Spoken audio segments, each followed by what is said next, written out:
on News 5 Live. Possible video alibi in San Pedro murder case. The Financial Intelligence Unit responds to Pandora Papers. Oxygen needs up. And staffing stretched at KHMH. And Dr. Cuellar says herbal remedies do have a role to play in COVID recovery. Details of these stories and more coming up in tonight's newscast. It's a fact that with Smart, you get truly unlimited everything. Only with Smart, you get unlimited data anytime. While with the other guy, it's only double data on weekends. With unlimited data every day with Smart, there's no need to wait. So, it's a fact that our unlimited plans beat the competition. Stop being measured and told when to use your data and get unlimited talk, text, and data. Experience the true unlimited plans with Smart. That's a fact.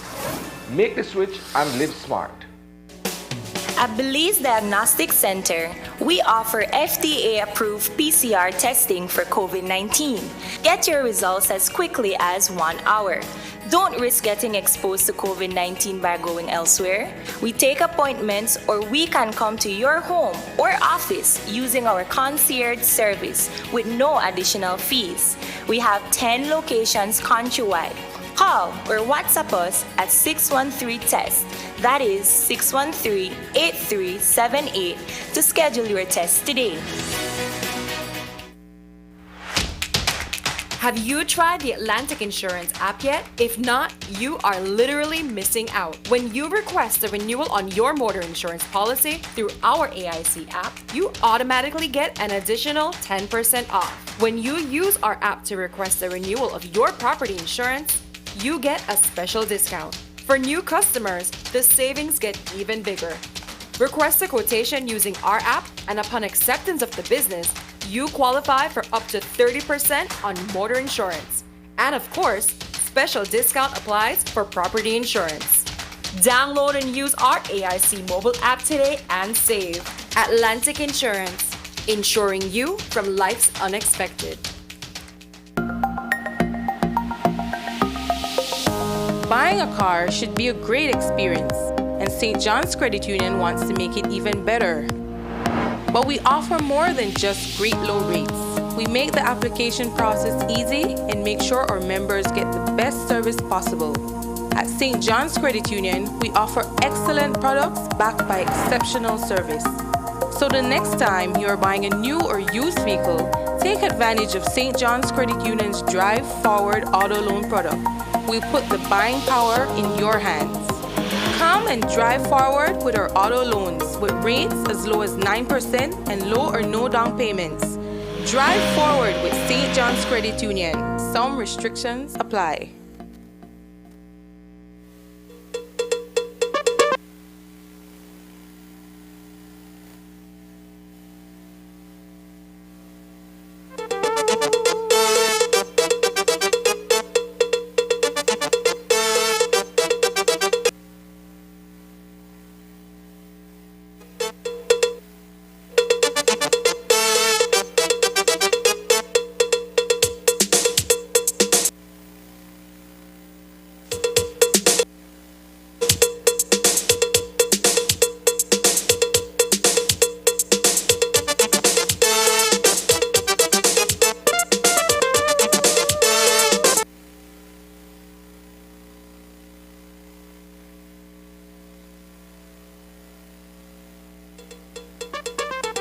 Good evening and welcome to News 5 Live for Tuesday, October 5th. I am Sabrina Daly.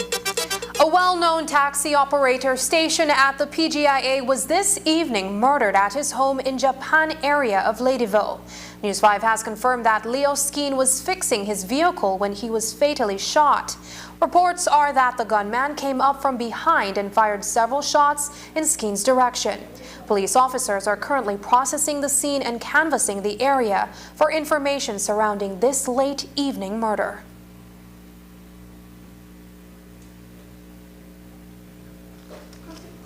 The man who was stabbed to death in Lords Bank Village on Friday night has been identified by family members.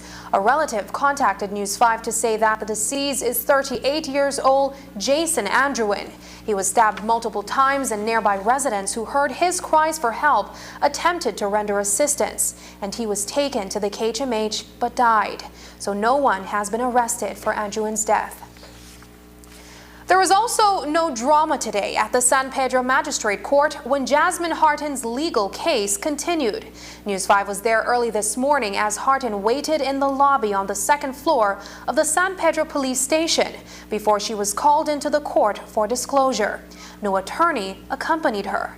Around 10:30 a.m., she appeared alone before Magistrate Cristina Pereira, where partial disclosure was presented for the manslaughter by negligence charge for the killing of Superintendent Henry Jamot in San Pedro in May.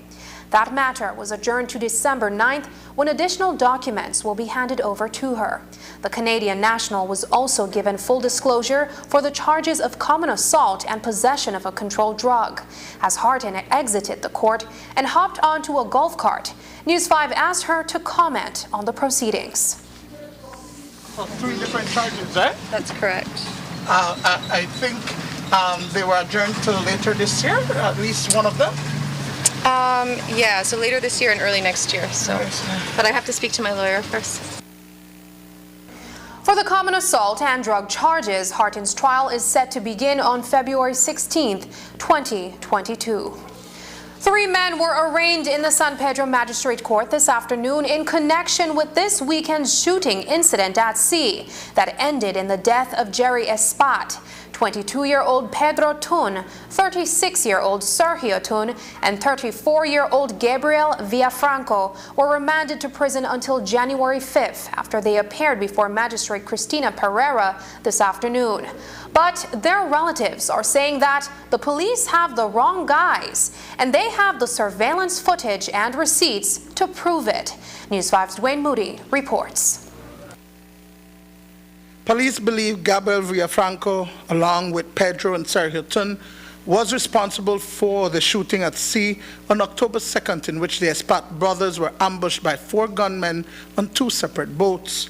The incident, which occurred at Cangreo Key, some 45 miles away from Ambergris Key, ended with Jerry Espat being shot to death, while several others were injured.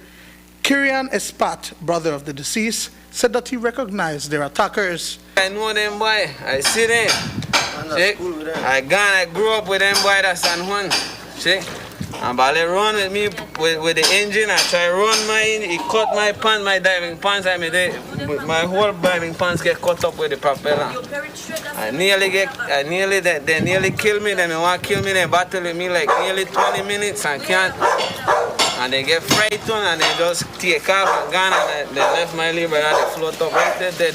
His friends from school when he was a kid. Friends of school, he tell him, man, Tushi, why you gonna do me this?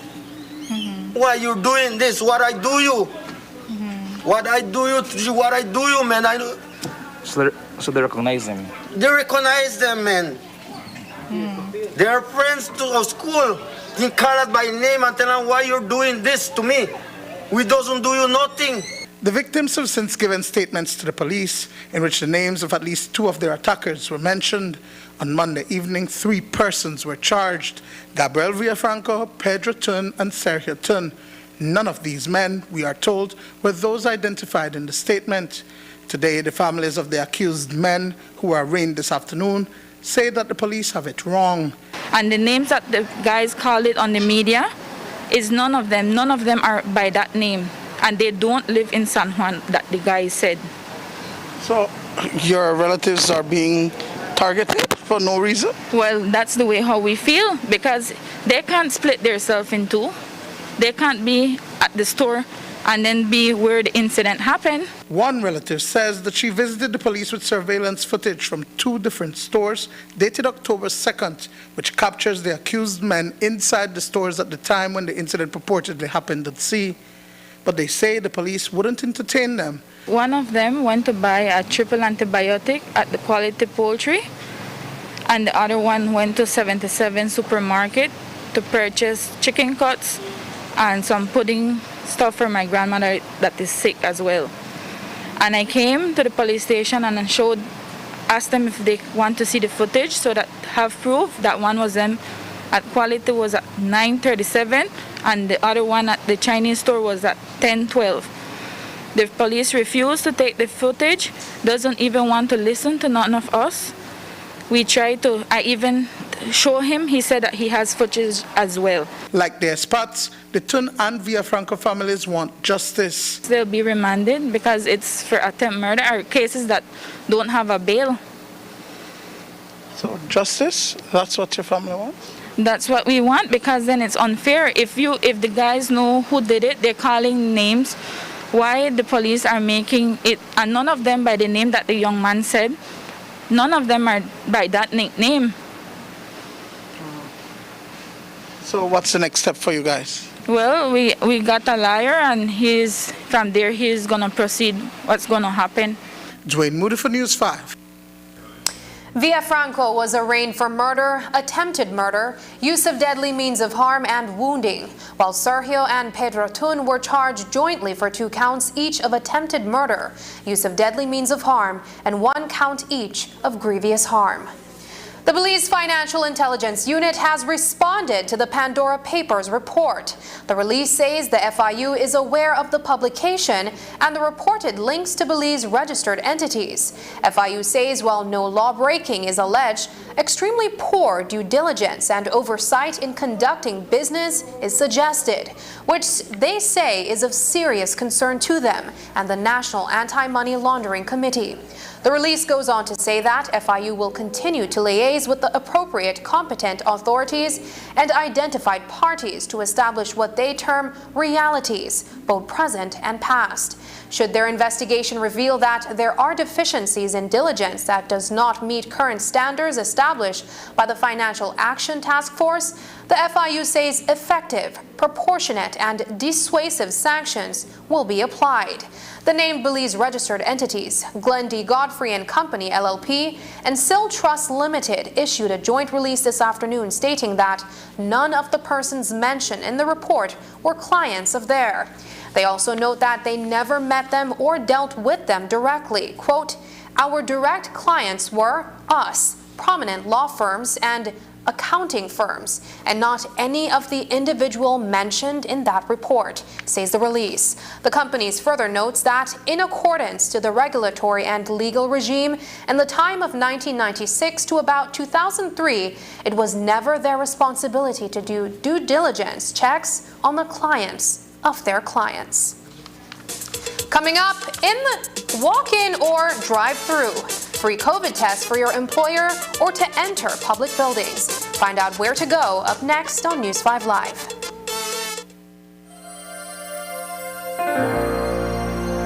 Hello friends, this is Dr. Bob Roberts with another 60-second sermon from God's Word. The Bible says, Jesus said, "And you will not come to me that you might have life." A preacher and a barber who was an atheist were walking through the city slums when the barber said to the preacher, "This is why I cannot believe in the God of love. If God was as kind as you say he is, he would not permit all this poverty, disease, and squalor and allow these poor bums to be addicted to dope and other character-destroying habits. No, I cannot believe in a God who permits these things." Suddenly they met a man who was essentially unkempt and filthy. His hair was hanging down his neck and he had a half-inch of stubble on his face. The minister said to the barber, "You cannot be a very good barber, or you would not permit a man like that to continue living in this neighborhood without a haircut or a shave." Indignantly the barber answered, "Why blame me for that man's condition? I cannot help it that he is like that. He has never come into my shop, and if he would, I could fix him up and make him look like a real gentleman." Kindly, the preacher said to the barber, "Then do not blame God for allowing these people to continue in their evil ways when he is constantly inviting them to come to him and be saved and find abundant life. The reason these people are slaves to sin and evil habits is they refuse to come to the one who died to save and deliver them. So really, whose fault is it?" Today's 60-second sermon has been presented by Christian Foundations of Faith in cooperation with the Baptist churches in your area. Hello, welcome to Samsung's awesome experience right here in Belize. Come check it out. Not sure which Samsung Galaxy A series is right for you? Touch, play, and learn about your device before you buy. Once you've purchased your device, you can now benefit from the full Samsung service experience. Your phone is covered by a 1-year local warranty. This includes manufacturer defects and software and hardware issues caused by the manufacturer. Enjoy your phone with peace of mind knowing that your Galaxy is protected. And when your warranty expires, you can still bring it to our certified Samsung Repair Center. Our technicians will diagnose and repair your device with Samsung original parts and machinery. Enjoy the Samsung experience when you shop at any of our authorized partners countrywide, including Cellular World, Digi, Odette's Home Center, Debari, Quartz, Shopify, Gadgets, and Cellular Plus. Join the Samsung experience in Belize today. Digi is celebrating Belize at 40 with some amazing deals, free bonus credit, and extended warranty all September long. Get up to $100 free bonus credit when you purchase any of our awesome devices on promotion. Get unbeatable deals on Amazon and Alcatel tablets, MiFi, and so much more. Digi is an authorized Samsung reseller. All Samsung devices now come with 1-year warranty, available countrywide.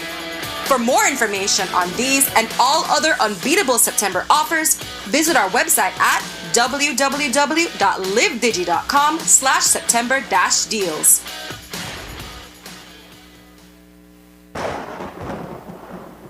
Securing your home can reduce the likelihood of damages to your home.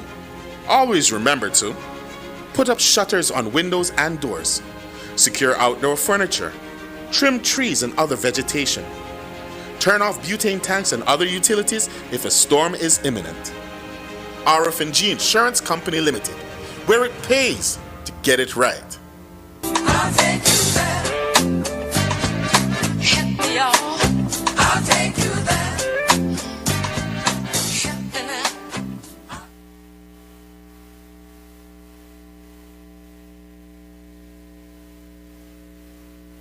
Kushner Memorial Hospital has had to install an interim oxygen distribution system due to the high demand for oxygen by intensive care patients in the COVID-19 unit. The hospital's main delivery system has been in existence for the past decade. It is a storage and delivery system that supplies oxygen to over 200 patients throughout the facility. The advert of COVID led to the creation of the COVID unit, which became an extension of that main delivery system. But with the unit operating above capacity for more than 3 weeks, KHMHA had to modify its system to facilitate patients' demand. The acting CEO at the hospital explained.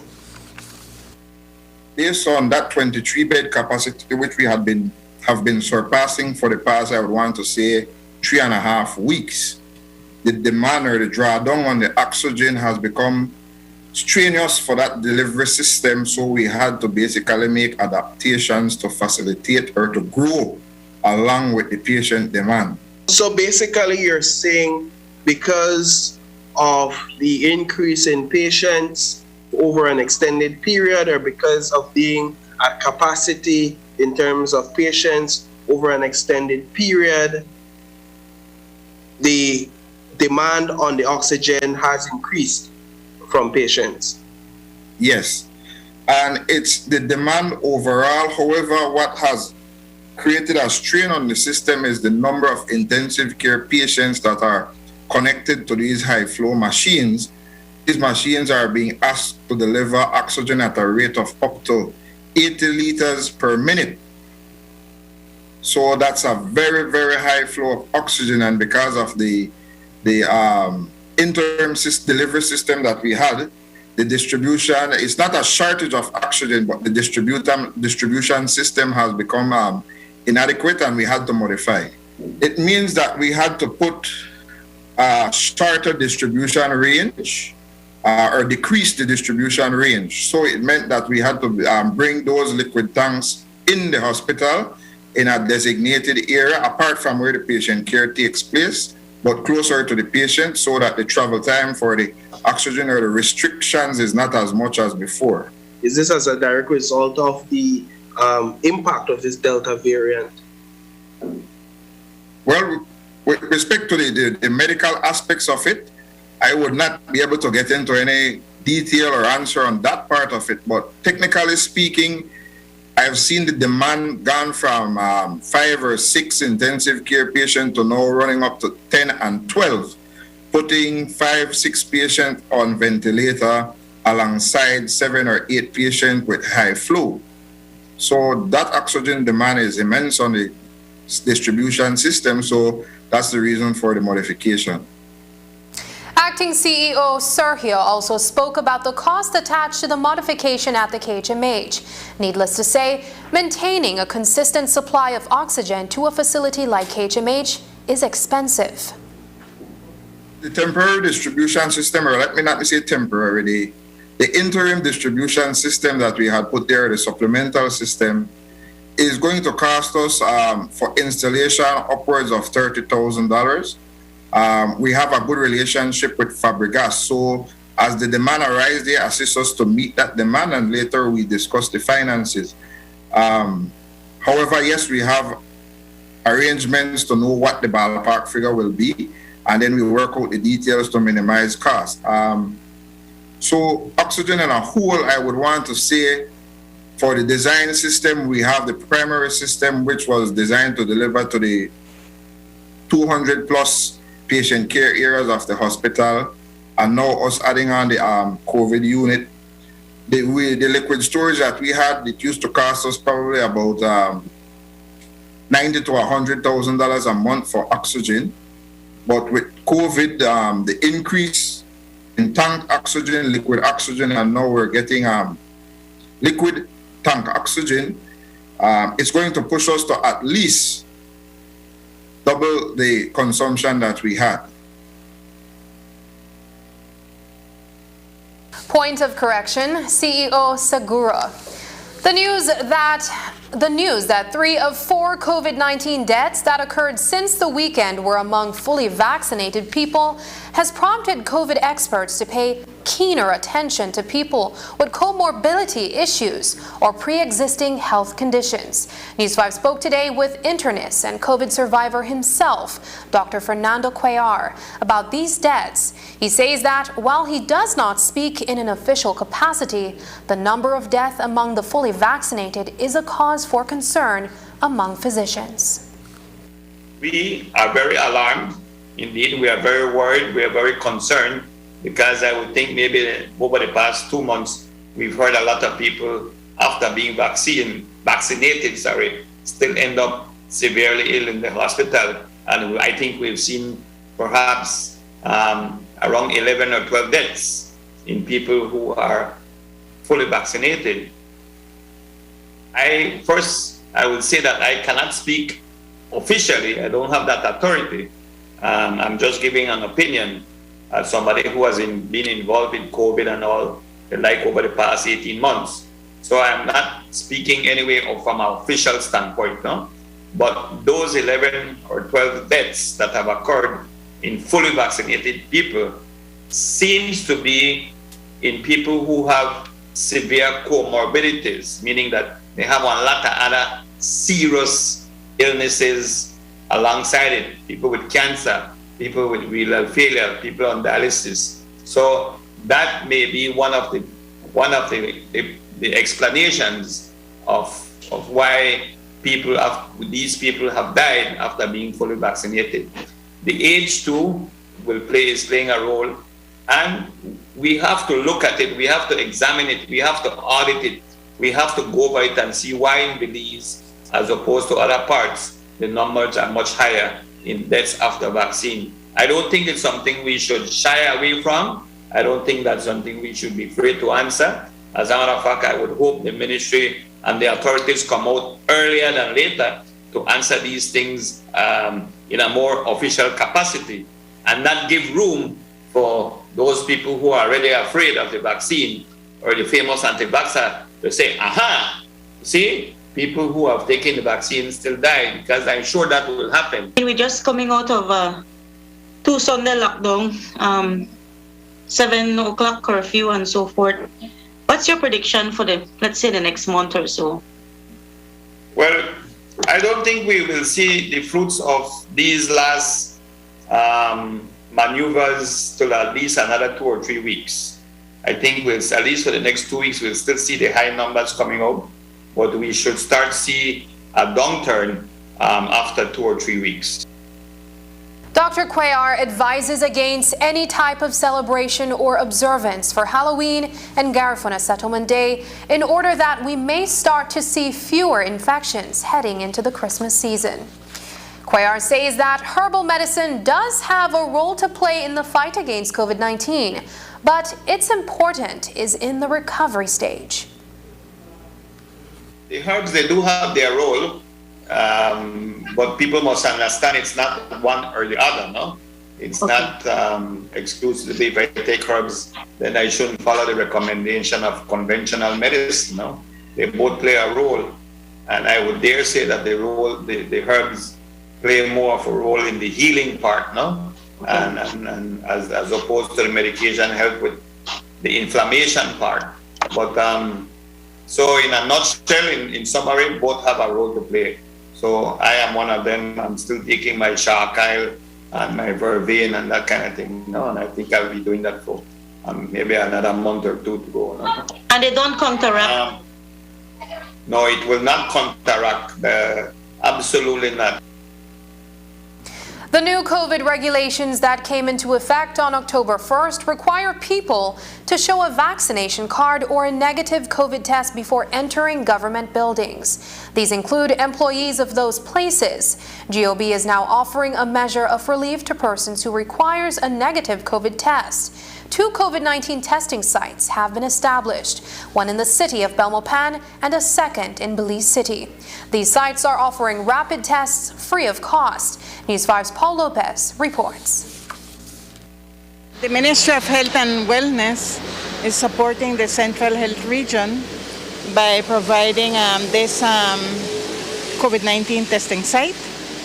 And this is targeting persons who are required to present a negative test to their employer, or persons who need to do X transaction at a government building where they are requesting the proof of vaccination or a negative test. With new legislation in place as of October 1st, Dr. Beer says it is only fair to give the public access to this service free of cost. This site is being staffed by newly hired trained personnel.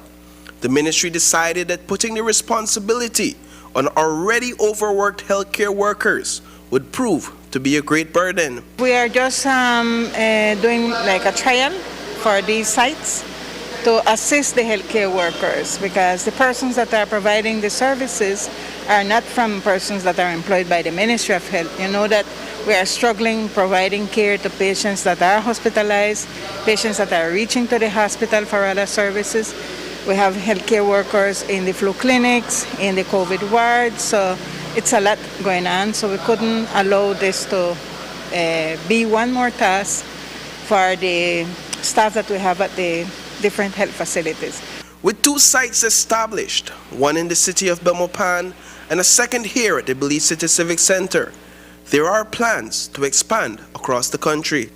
So eventually, depending on the turnout that we have with these 2 sites, then we will expand to the other districts. But the services will be provided in the other districts. Today we have, I guess we are more than 30 at this point, and we will see how it goes. While there are vaccinated persons who are here because employers are requesting a negative test, despite having received 1 dose of the COVID vaccine, the majority of persons who visited the site today are unvaccinated. The result is available in 15 minutes, but because of the paperwork, well then 20-25 minutes more or less waiting.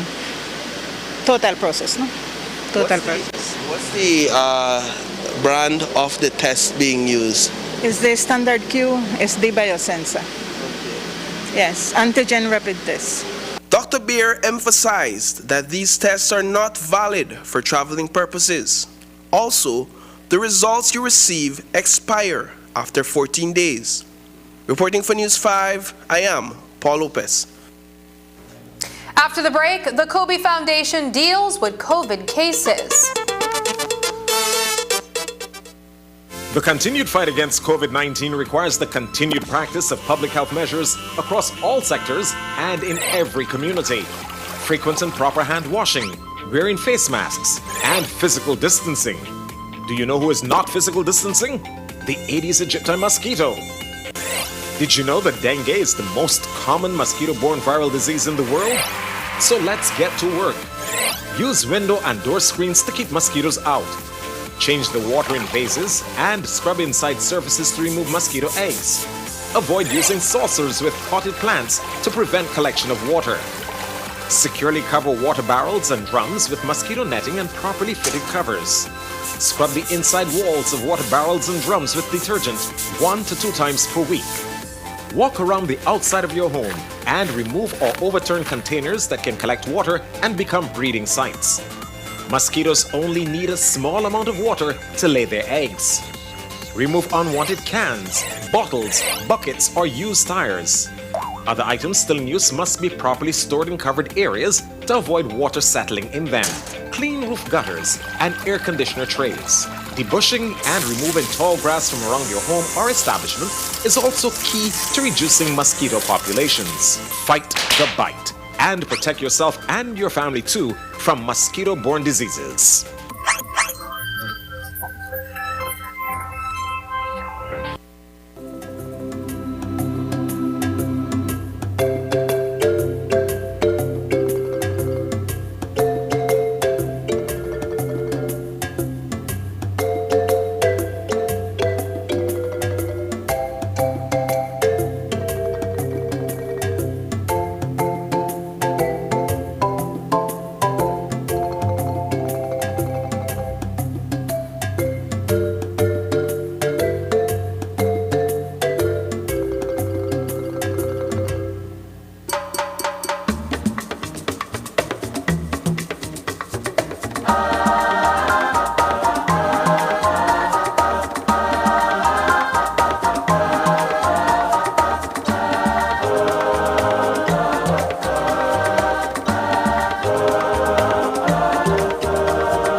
Life can be tough when a loved one suddenly departs. Dependents of the deceased are sometimes left alone to pick up the pieces and may be stranded financially. Fortunately, the Social Security Board provides survivor's benefit to ease the burden. Survivor's benefit is paid to a widow or widower, children under 18 years, or up to 21 years if attending school, or dependent parents. A survivor's benefit can be either a grant or a pension.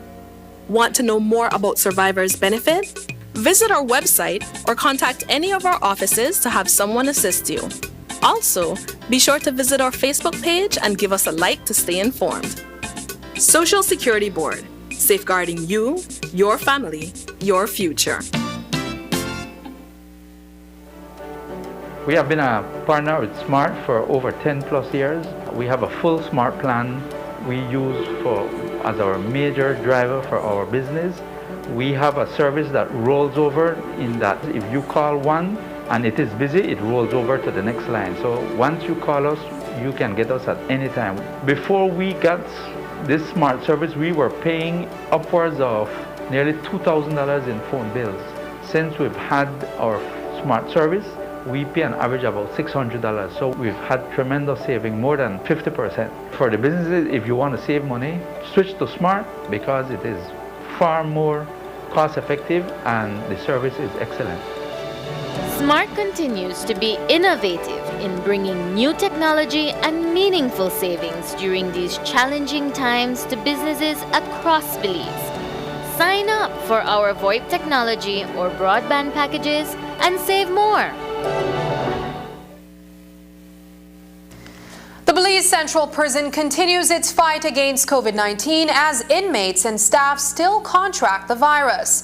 According to Virgilio Murillo, CEO of the Kobe Foundation, almost 300 cases have been detected within the prison's gates since the onset of the pandemic. He says a recent spike can be attributed to new inmates.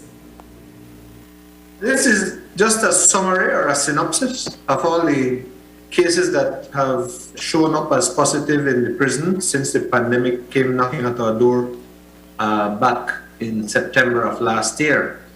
What we are seeing here on this summary is that we had among staff 4 female and 12 males thus far having tested positive within the prison. Amongst inmates, there were 17 females overall and 266 males. So that gives you a total of 299 positive cases. We have done a total of 1,518 tests, and we've had 279 recovered, and as we speak right now, we have only 20 active cases. Almost all of these cases that you're seeing here in September are coming in by new admissions into the prison. So we had at least almost 14 cases that came in when they did that state of emergency for Southside Belize City. But we have recorded 59, I think it is 59 cases we've recorded from September or August, I should say, right into September of this year. Notwithstanding the recent increase in COVID-19 cases at the prison, only about half of the inmates have been vaccinated so far. The rates are higher for staff members who are required to either be vaccinated or present a negative COVID test. This requirement is now in place for visitors as well. We had already sent out our memorandum to our staff, sort of notifying them that they would need to, those persons that never wanted to vaccinate for whatever reason, would have needed to present their either a PCR test or a rapid test that was have been taken, let's say, at least 2 to 3 days prior to show that they're negative. And then aside from that, we also sent out a notice to the inmates telling them that they need to tell their people that they would need to present similar, either a vaccination card or some kind of proof that they are negative for the virus. And we're going to enforce that because at the end of the day, it seems to be the norm. When it comes to the inmates, we have a 55% vaccinated thus far. When it comes to the officer percentage, that is the guys in the black uniform, 79% of them have been vaccinated thus far. And as for the civilian staff, 90% of them. So we have a total, an overall average of 60% of the entire prison population, staff and inmates lumped together having been vaccinated. Over 50 purported gang members were incarcerated inside the Belize Central Prison during the recent Southside state of emergency. CEO Murillo has seen various SOEs over the years. He spoke about the core issues that needs to be addressed to effectively tackle the issue of gang violence. We keep hearing at all of these states of emergency, we keep hearing of lack of job, not being able to get employment. We hear about wanting land to do farming or to build a house or those kinds of things. We certainly know that when it comes to these guys, a lot of it hinges on them not having proper education. When we analyze it, it's like almost 90% of them come with a second farm and below educational level. So certainly education is one. Certainly, lack of employment opportunity is another one because of the stigma. I understand the business community is very skeptical about hiring them because of their past. Some of them have rap sheets, no doubt about it. They've engaged in numerous robberies, numerous burglaries, and the way the criminal justice system works, you have got to have evidence.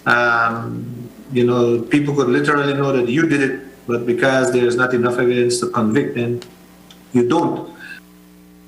As the Kobe Foundation continues to invest in rehabilitating prisoners, the recidivism or return rate remains at approximately 20%. So, what percentage of these inmates is serious about change? And how does the Kobe Foundation identify those persons? I can see where some want to change their lives, and I can see where I can literally predict the ones that will go out there and die. I'll tell you the truth. We're putting a database together, and I call it database Death After Prison. We came up with at least 49 these ex-gang members over the last 2 years who have died shortly after they had left prison. I'm not even sure that any of them had passed a year, if my memory serves me well. But we are putting that together because this was one of the reality shows that we wanted to present to these last state of emergency guys. But like I tell you, COVID prevented us from getting into the graphic details of it. Sometimes you got to show these people the reality. It's like Nelson Mandela says, you got to talk to them in their language. You can't be prettying up anything for them. That is the language they understand. Just ahead, Belize participates in a regional crackdown on illegal fishing. But first, here's a weather update with data from the Belize Met Service.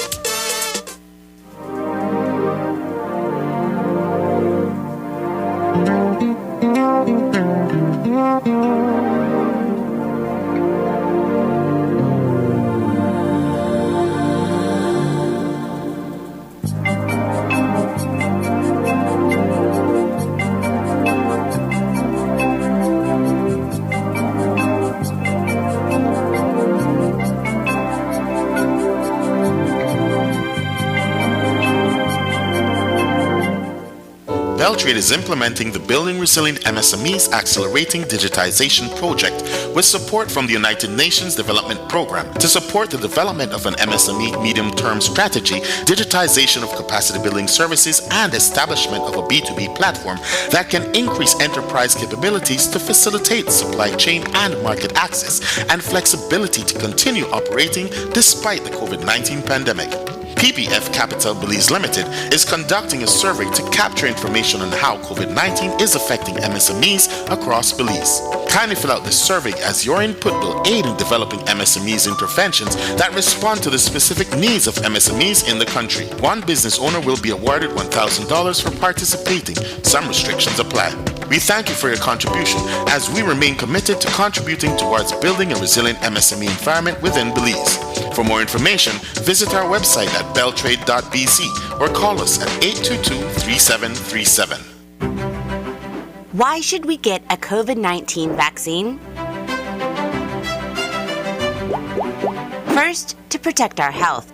Vaccines are safe and effective at preventing severe disease and death from COVID-19. Also, the impact of vaccines on the transmission of the virus is being studied. Meanwhile, we already have powerful reasons to get vaccinated for our own good and for the good of others. Second, we should get vaccinated for our community's health. Our health systems are overwhelmed treating COVID-19 cases. By getting vaccinated, fewer of us will need medical care or hospitalizations from this disease. This promotes the health of our communities by allowing other healthcare issues that are being postponed to be addressed, such as care for chronic diseases. Third, we should get vaccinated for our community's well-being. COVID-19 has also caused poverty and unemployment and has generated an economic and social crisis. Vaccines will allow us to reactivate our economies gradually and to go back to the social interactions that we miss so much. The more people are vaccinated, the sooner we will be able to safely carry out the activities we had to drastically limit and that are key to the well-being of our communities. Some achievements will only be possible if we all cooperate. Health emergencies test our ability to help one another and act for the health and well-being of our communities. We all have the moral duty to get vaccinated against COVID-19 as soon as it is available to us and to follow public health measures to end the pandemic soon. The fight against COVID-19 depends on everyone.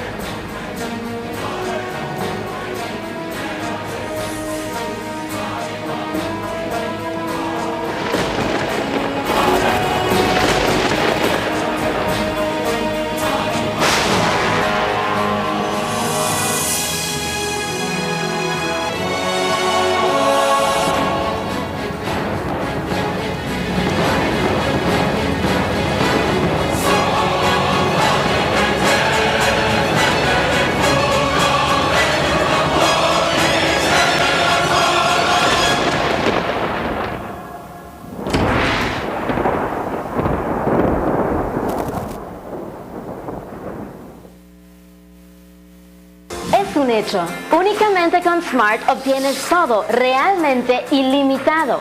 Solo con Smart obtienes datos ilimitados en cualquier momento. Mientras que con el otro proveedor solo son datos dobles los fines de semana. Con datos ilimitados todos los días no hay necesidad de esperar, así que es un hecho que nuestros planes ilimitados superan a la competencia. Por lo tanto, no permita que le digan cómo y cuándo usar sus datos. Y obtenga llamadas, mensajes de texto y datos ilimitados. Vive la verdadera experiencia de planes ilimitados con Smart. Es un hecho. Haga el cambio y viva Smart. There is a brewing land dispute over acreage near the outskirts of Santa Cruz village, where residents are concerned that a private landowner is developing real estate they say was set aside for the expansion of the community. Since assuming chairmanship of the village, Vincent Scott has visited the lands department in Belmopan on numerous occasions in an attempt to have the lands returned to the people of Santa Cruz.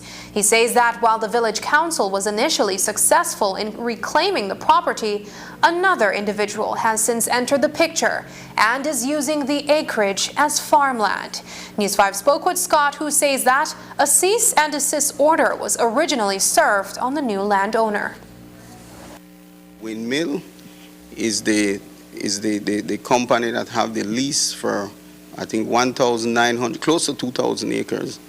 So we met with the minister and Windmill, and we were trying to work out something so that Windmill, the land could be returned back to the village, because Windmill had the lease. So we have been going through that process. We have been waiting patiently to get something resolved. And while we were doing that, you had this doctor, Mr. Hailu from Independence, who came in and started to plant some orange trees near the village. And as soon as I heard about it, I drafted up a letter and I went to the Independence Police, one for the Forestry Department and one for the Land Department. So I went in and I issued one to the inspector at the time, Mr. Zuniga. He sent some police back there to check out things. I went to the Forestry Department, and me and the forest officer went back there. We met a tractor that was cutting logs, and there was a lot of trees fall on the ground. So I asked him to check out and see what's the situation. He got back to me and said that there is no document why they should fall all those trees. As the election was over, Mr. Hyde came to Santa Cruz. He brought Windmill and he explained to them that they couldn't get the land. So that was good. So now, while that was happening, this Mr. Hailu was still getting in, sometimes 7 o'clock in the night, and planting in the area, and that area is an area where we have for future expansion of the village, because there's no more land around there. News 5 also spoke with the property owner, Hailu Hurisa, who says that after being successful in a legal battle with another real estate developer over the tract of land, he has been planting oranges on the acreage. He says that the cease and desist order was rescinded when it was discovered that he does in fact have ownership of the land. this land, 3 years ago, I started working on it, planting, cleaning, you know. So for the last 3 years, nobody said anything. And then there was a time when by the commissioner during the previous government signed 2,000 acres for Mr. Myers, the real estate dealer in Placentia. So we went to court with him, and then we decided that he should pay me, and then I will come out if that is for him, no? So in the first place, he agreed. Later on, he said, I called him, okay, 1 week time, I will get in touch with you. After that, he disappeared. So later, with my lawyers, they agreed out of court that I should continue. He will not bother me anymore. So that's how it is. I continue working, and then recently with the government, I was still my application is in the government. I was developing, continue working. You know, I invested a lot of money. So the same people went to the land office and they brought some kind of paper stop for a while. No, then I went there. I showed the paper I had and everything. They said, okay, you continue working. So in fact, the last 2 weeks, the inspector of the land from Dangre came, inspected, and then he saw everything. Okay, I will process it. He said, they will process. Then after that, that letter came, and then the village council chairman, Vicente Cott, came, and then with the police, they stopped me. And then I said, well, I have paper for this to work. What happened? He said, okay, doc, go get a new paper that will continue working in it. Decisive action to strengthen regional and international cooperation to combat illegal, unreported and unregulated fishing and transnational organized crime in the fisheries sector is being taken by Caribbean ministers responsible for fisheries and blue economic growth. The ministerial meeting on IUU fishing and transnational organized crime is one of a series of meetings that are being held during the 16th celebration of Caribbean Week of Agriculture. Addressing the CARICOM conference on behalf of Belize was Andrea Perez, Minister of Blue Economy. Central to the sustainable management of our fisheries resources is the combating of IUU fishing. IUU fishing undermines the advancements we have achieved in strengthening fisheries management, as well as negatively affects our economic development and the social well-being of our people, particularly coastal communities. I am heartened that today's meeting is focused on CARICOM efforts in combating IUU fishing and the International Declaration Against Transnational Organized Crime in the Global Fishing Industry, the Copenhagen Declaration. My government is committed to the fight against IUU fishing and recognizes that we must continue to actively identify and implement tangible and effective actions collectively from a regional and international level to curb these illicit activities. The Copenhagen Declaration complements the 2010 Castries St. Lucia Declaration on IUU fishing, which provides a CRFM member state with a roadmap for a harmonized, multi-pronged approach to combat IUU fishing. In the Caribbean region, the fishing industry produces 161,000 metric tons and employs approximately 182,000 persons with direct export earnings amounting to US $270 to $300 million. In Belize, our small-scale fishing industry is valued at US $25 million, with 3,500 fishers and approximately 4% of its population being direct beneficiaries of this sector. In speaking of Belize's role in fighting illegal, unreported and unregulated fishing, Minister Perez says that the country has adopted a streamlined and straightforward Fisheries Resource Act, which enabled the creation of a legal structure for sustainable fisheries. Belize has become a leader in the sustainable use, science-based management, and conservation of our commercially important and highly valuable fish stocks, such as the spiny lobster and queen conch, coral reefs, and marine ecosystems. In fact, Belize has already designated 23.5% of our territorial waters as marine protected area, and in 2020, adopted a modernized and robust Fisheries Resource Act to create the requisite legislative framework for sustainable fisheries. IUU fishing, however, continues to present the threat of undermining our success and efforts to ensure viable and productive resources for the benefits of our people. The COVID-19 pandemic, devastating impacts on our economies, and the increasing threat to our resources by climate change and climate variability makes the fight against IUU fishing even more urgent and critical. Up next, the Belize City Council celebrates Taiwan Day. Join the celebration when we come back.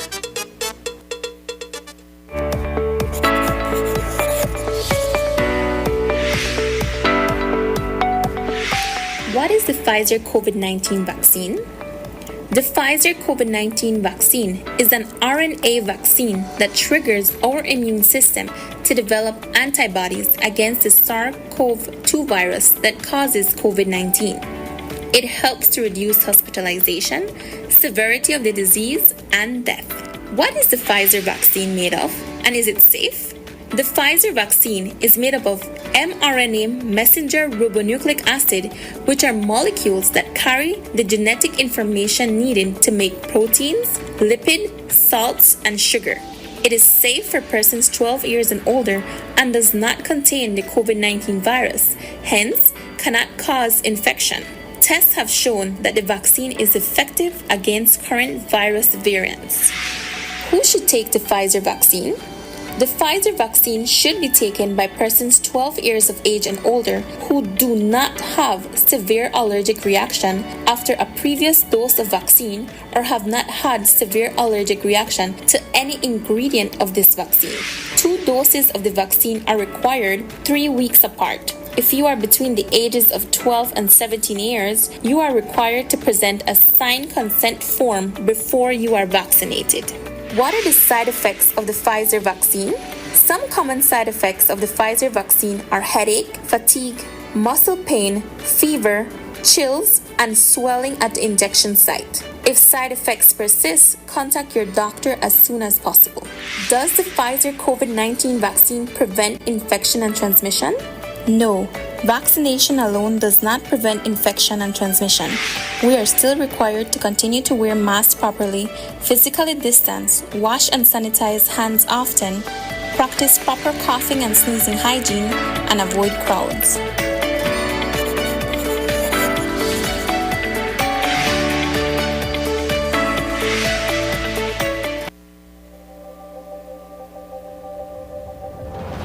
Bringing people together has always been SMART's mission and passion. That is why we are proud to have built a locally independent quality network from the ground up that spans the country with over 100 sites. We continue to add more affordable mobile data packages, broadband speeds, and voice services to meet your personal and business needs. SMART has set the standard of true competition with the most competitive prices on all services offered. We invite and welcome you to join the SMART family, where the value for your dollar matters. SMART will continue bringing new technologies, more affordable prices, network expansions, and people together. SMART, bringing people together.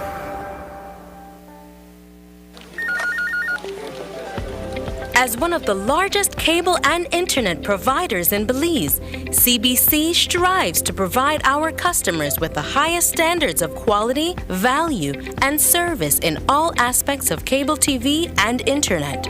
Monitoring our systems closely, our technicians combine creative planning and state-of-the-art technology with years of experience and training to develop and provide the most reliable and advanced cable and internet service to exceed your expectations. for CBC and our team of talented engineers, technicians, and customer service representatives, delivering less than the very best is never an option.